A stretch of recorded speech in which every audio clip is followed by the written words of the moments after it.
இளமதி கிட்ட கேக்குறாங்க, அக்கா வீட்ல ஏதாவது ஃபங்க்ஷன் நடக்குதாக்கா?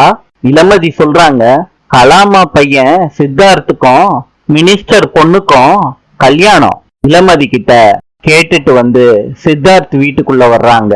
சித்தார்த்தோட சட்டைய பிடிச்சு சொல்றாங்க, இந்த கல்யாணத்தை நான் நிறுத்தல. என் பேரு நளினி இல்ல. நளினிய சித்தார்த் கட்டி போட்டுறாரு சேர்ல. இளமதி நளினியோட போன பாக்குறாங்க. நளினியோட ஃப்ரெண்டு கிட்ட சொல்றாங்க. இளமதி போன உடனே அவங்க கலாவுக்கு போன் பண்ணி நடந்தத சொல்றாங்க.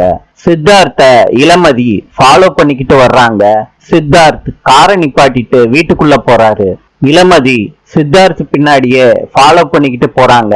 சித்தார்த் நளினி கிட்ட பேசிட்டு போறாரு. அந்த நேரத்துல இளமதி அந்த ரூமுக்குள்ள போறாங்க. நளினியோட வாய்க்கட்டையும் கை கட்டையும் அவுத்து விடுறாங்க. ரெண்டு பேரும் கீழே இறங்கி வர்றாங்க.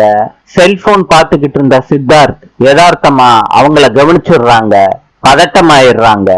ரெண்டு பேரையும் அதே ரூம்ல சேர்ல உட்கார வச்சு கட்டி போட்டுடுறாங்க.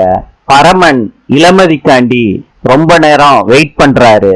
இளமதி வராததுனால சந்தேகப்பட்டு இளமதிய தேட போறாரு பரமன். நாளை சந்திப்போம்.